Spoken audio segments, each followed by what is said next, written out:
Hello students, this is lecture number 11 on topic magnetic effect of electric current. In today's lecture, let us discuss the very first topic, force acting on the current carrying conductor in uniform magnetic field. So let us find out the reason behind why when current carrying conductor is kept in a magnetic field, force acts on it. मैं paragraph पढ़ता हूँ. So in last lecture, we already discussed the force acting on moving charge. So what is the force acting on moving charge? This is the reason why there is a force acting on conductor carrying that charge. See how. We know that electric current in a conductor is due to drifting of free electrons in a definite direction. आपको पता है कि conductors are the mine of free electrons. Electrons are in a state of random motion. Net flow of electron in any direction is always zero, so long as potential difference is not applied. When potential difference is applied, then one end of the conductor is at higher potential and second end of the conductor is at lower potential. So end of the conductor at higher potential acts as the plate, acts as what? Higher potential plate और दूसरा जो face रहेगा lower potential plate. तो there the electric field is set up which is from higher potential to lower potential. तो जो electrons होंगे free electrons, those electrons move in opposite direction of electric field. Electric field का direction है higher potential to lower potential. But electrons being a negative charge, they are attracted towards the plate at higher potential. So they migrate towards the higher potential. So their motion is against the electric field. So the velocity with which they migrate towards the positive plate, the higher potential end, that is called as the drift velocity. When such a current carrying, cursor पे ध्यान दो, when such a current carrying conductor is placed in uniform magnetic field, all the electrons drift in opposite direction of electric field. लेकिन electrons inside the content of conductor drift हो सकते हैं.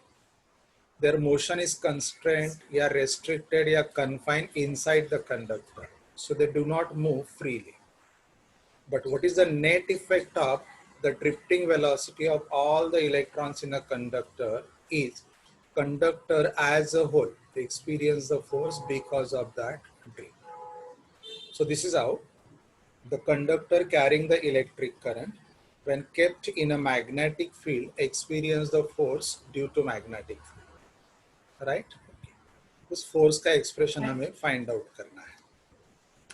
अभी diagram में देखो, ये जो डॉट सर्कल्स है, all the dot circles are representing uniform magnetic field. यहाँ magnetic field कौन represent कर रहा है? Dot circle. So magnetic field is what? Normally outward, perpendicular to the plane of paper and outward. In that magnetic field ये एक cylindrical conductor रखा है. For this cylindrical conductor, the length for discussion is capital N. Let current is passing rightward. Sorry, current is passing. Current कहाँ flow रहा है? ये गलत लिखा हमने. Current is flowing what? 1 minute. Current is flowing leftward चाहिए. Current is flowing leftward. ये current है. Okay, हमें क्या find out करने जा रहे हैं हम लोग? Force acting on the conductor when conductor is kept in a magnetic field. तो डायग्राम में जो डॉट सर्कल्स है they are equi space representing uniform magnetic field, तो जो नॉर्मली आउटवर्ड है. ये सिलेंड्रिकल कंडक्टर है. This cylindrical conductor its length L is for discussion. Current is flowing what? Leftward. So when current is flowing leftward, actually current is flowing from lower potential. Current is flowing from what? Higher potential to lower potential. लेकिन electrons उल्टा drift होते हैं. They drift from what? They drift from what? Lower potential to higher potential. Clear? Okay. So what is the charge crossing the section of conductor per unit time? हम लोग ऐसे लिख सकते हैं. Product of current into time, ये हो गया charge. Current as it is, what is the time? It is a kinematical equation. Time can be replaced by ratio of distance upon speed. क्योंकि speed का formula होता है distance upon time. तो time is replaced by distance upon speed. तो यह formula हो गया Q is equal to I. Distance is what? L. And the speed of electrons is what? Drift velocity. तो ये हो गया charge passing through the cross section of conductor, passing the length L, passing with the drift velocity Vd. So that gives you a current. Now what is the formula for force acting on the charge in magnetic field? ये हम लोगों ने पढ़ा है already. F is equal to Q V bar cross B bar. F is equal to Q V bar cross B bar. F is equal to Q, ये same formula repeat हुआ है यहाँ पे दो बार. Okay, what is according to Fleming left hand rule? ये force कैसे रहता है?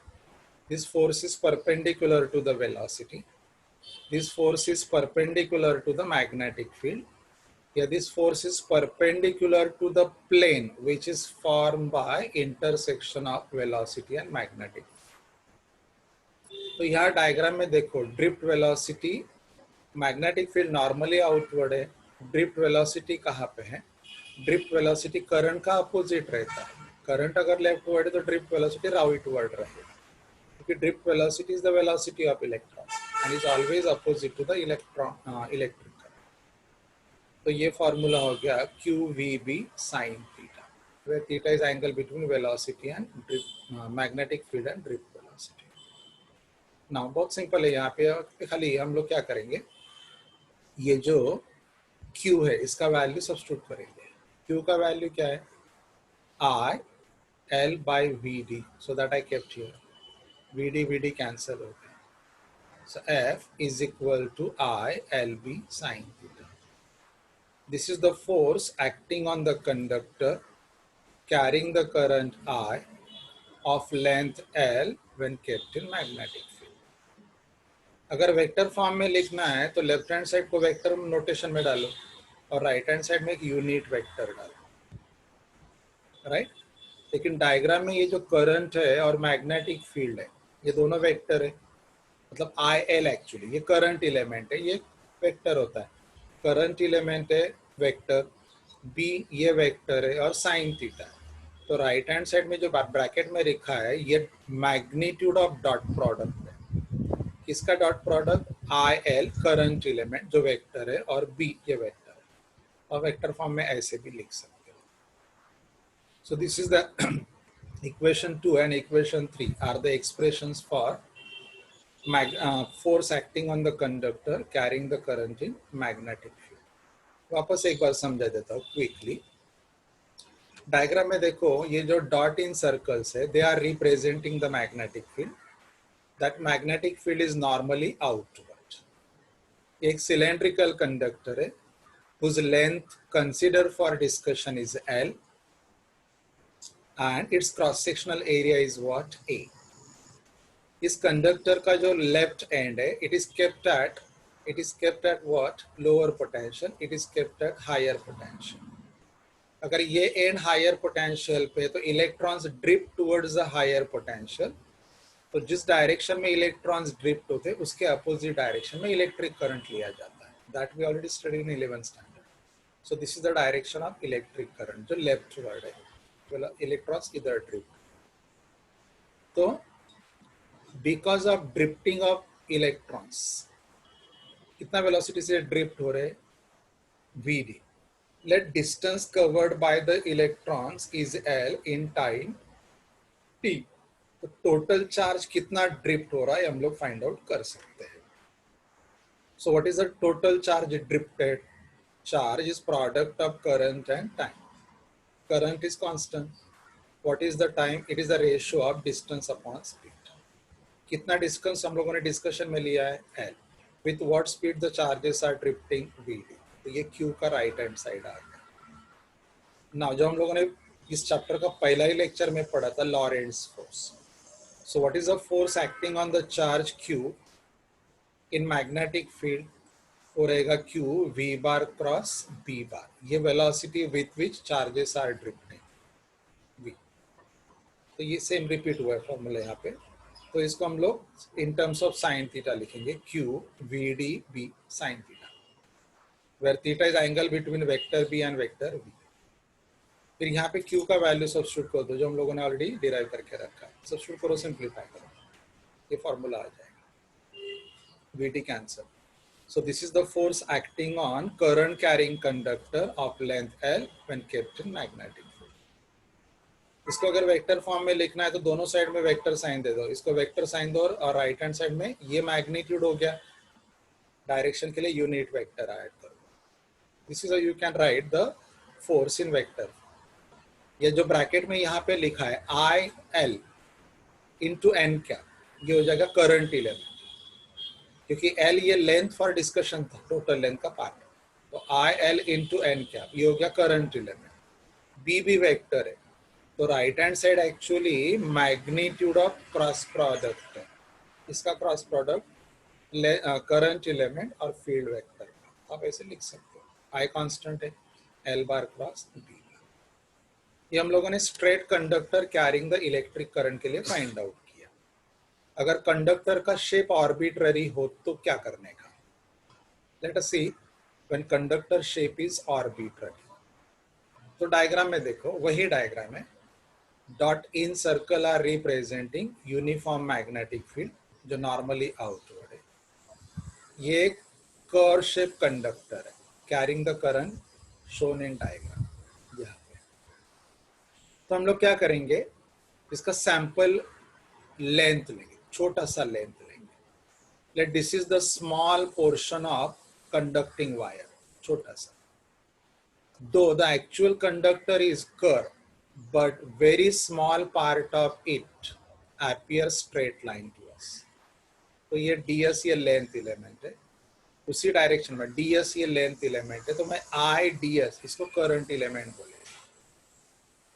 तो यहाँ पे मैग्नेटिक फील्ड नॉर्मली आउटवर्ड है, करंट इज व्हाट राइटवर्ड है. तो according to Fleming left hand rule, what is the force acting on this segment, ये आएगा down. Use the left hand rule here, तो डाउनवर्ड आएगा. तो what is the force acting on this current element is df is equal to I length element into magnetic field. जैसे हम लोगों ने last time किया था I L bar cross B. या L बार नहीं ले सकते क्योंकि पूरा कंडक्टर स्ट्रेट नहीं है, इसलिए मैंने सेगमेंट के लिए सॉल्व किया. ये ds मैंने यहाँ ले लिया, ये पार्ट. अभी मैंने ये एक सेगमेंट के लिए डिस्कस किया. अगर मैं सेगमेंट का प्लेस बदलूं, if I change the place of segment, the current passing through that segment will not change, क्योंकि वो segment series में ही आने वाला है. That segment is also kept in the same magnetic field. Being very small portion, it appears straight line to it. तो ये length element आप conductor पे कहीं पे भी लो, force acting on that segment remains what same. तो आप टोटल फोर्स अगर फाइंड आउट करना है तो इंटीग्रेट द सैंपल फोर्स. ये मैंने यहाँ पे इंटीग्रेट किया सैंपल फोर्स को, ये देखो, इसको इंटीग्रेशन में ऐड कर दिया, इंटीग्रेशन दिया, ये इंटीग्रेशन. अभी जितने भी एलिमेंट हम लोग लेने जा रहे हैं डिस्कशन के लिए, all the elements combine to form this arbitrary shape wire. और सभी लेंथ एलिमेंट से पास होने वाला करंट अगर सेम रहेगा तो मैं करंट बाहर ले सकता हूँ इंटीग्रेशन के. एक मैग्नेटिक फील्ड कैसे है, यूनिफॉर्म.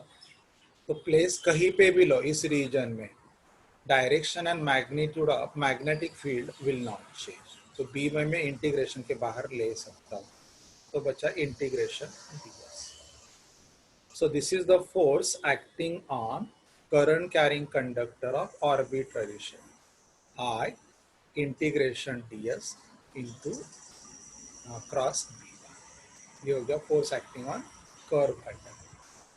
अभी हम लोग ये कंडक्टर अगर एक्सटेंड करते गए और एक्सटेंशन करते करते वापस उसको मीट कर दिया, हियर इट इज ब्रॉट, तो ये हो गया close conductor. If it is made close conductor then integration of length element over the close conductor, ये क्या हो जाएगा, जीरो हो जाएगा। ये देखो इंटीग्रेशन ds, अगर मैंने ये कंडक्टर को वापस जाके क्लोज कर दिया तो current passing through the conductor over a complete cycle क्या हो रहा है, जैसे थे हो रहा है।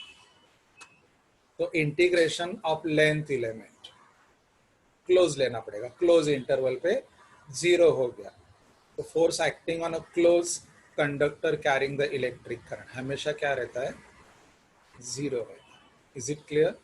मतलब अगर मैंने सर्कुलर कॉइल को मैग्नेटिक फील्ड में रखा, let circular coil is carrying the electric current, तो circular coil because of the force due to magnetic field displace नहीं होगा। हाँ, it becomes a source of magnetic field, लेकिन वो डिस्प्लेस नहीं होगा। Is it clear? Okay, next time will continue the same topic. Thank you.